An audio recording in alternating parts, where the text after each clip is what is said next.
السلام علیکم dear students, I hope you all are fine.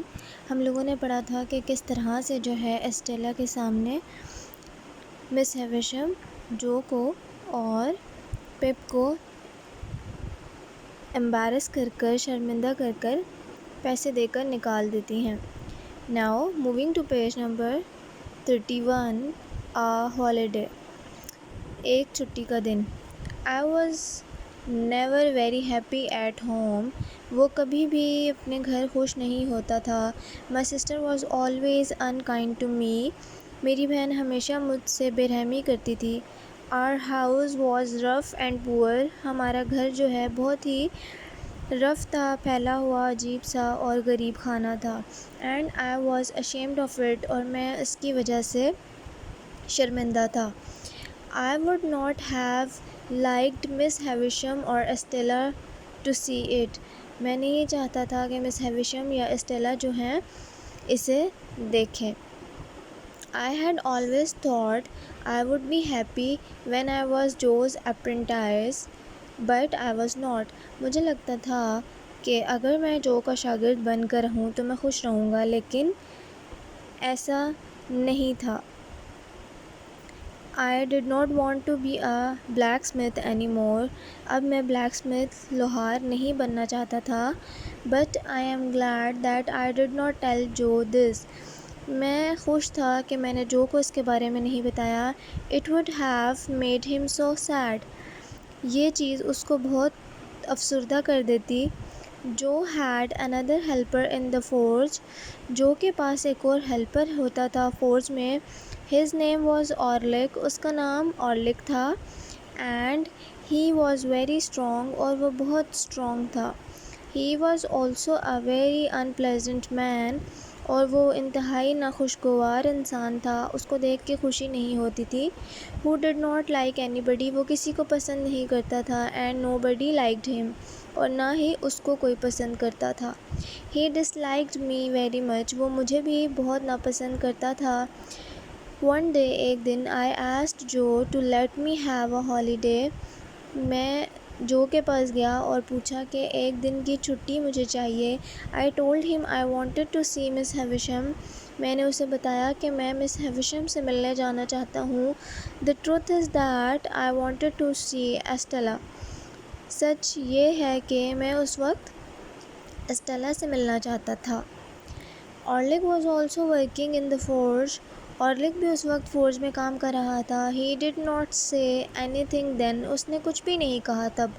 But later on، لیکن بعد میں اورلک نے کہا Now master، if you give him a holiday you must give old Orlick a holiday too، اگر آپ اس کو ہالیڈے دیں گے تو آپ کو بوڑھے اورلک کو بھی چھٹی دینی پڑے گی۔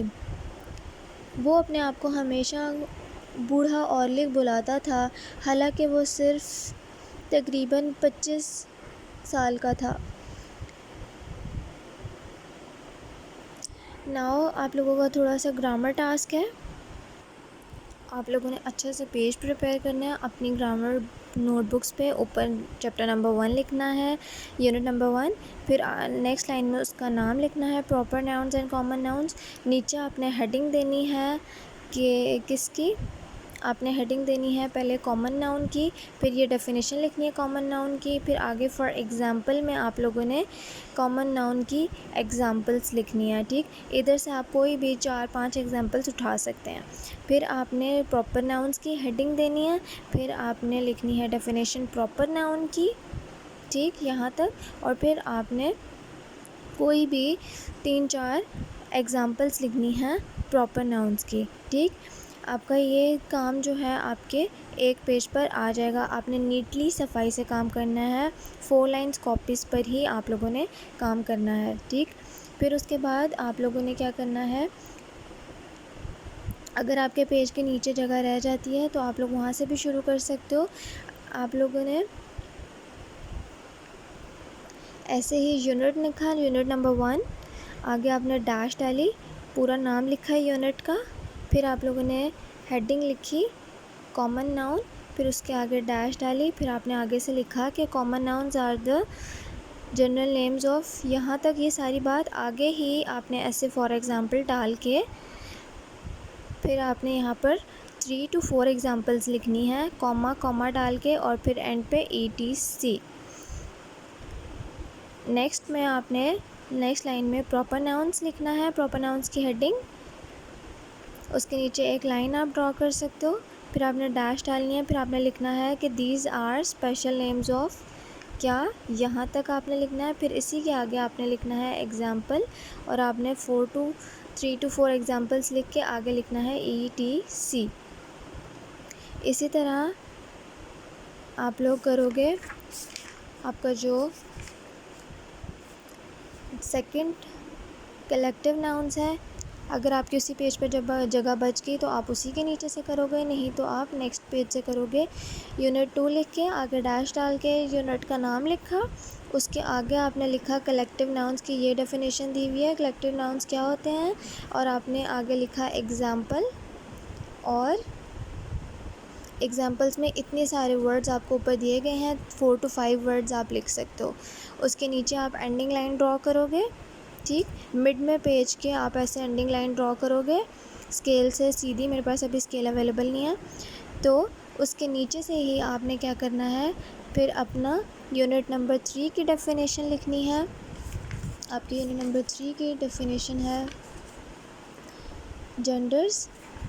جینڈر، یہاں سے لے کے آپ لوگوں نے یہاں تک لکھنی ہے ڈیفینیشن، اور جب آپ میل لکھیں گے تو میسکلائن جینڈر جہاں ختم ہوگا اس کے آگے آپ 2 to 3 ایگزامپلس لکھیں گے میل جینڈر کی، پھر فیمینائن جینڈر یہ والی لائن جہاں ختم ہوگی ادھر آپ لکھیں گے فیمیل جینڈر کی 1 to 2 اور 3 ایگزامپلس، اور پھر کامن جینڈر کی 2 to 3 ایگزامپلس۔ ابھی آپ لوگ 3 یونٹ تک نوٹ بکس پہ اتاریں گے نیٹلی، صفائی سے، پہلے ڈیفینیشنز بعد میں ایگزامپلس، یہ چیز نہیں لکھنی، یہ آپ ایگزامپل میں بعد میں کنگ لکھ سکتے ہیں، اور فیمینین جینڈر میں کوئین، اور کامن جینڈر میں ڈاکٹر، اس طرح سے، لیکن یہ نہیں لکھنا۔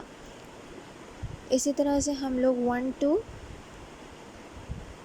8 اور 9 یونٹ تک ہمارا سلیبس ہے، وہاں تک کریں گے۔ ابھی آپ لوگوں نے صرف 1 2 اور 3 یونٹ اسی طرح سے نیٹلی اپنی نوٹ بکس پر اتارنے ہیں۔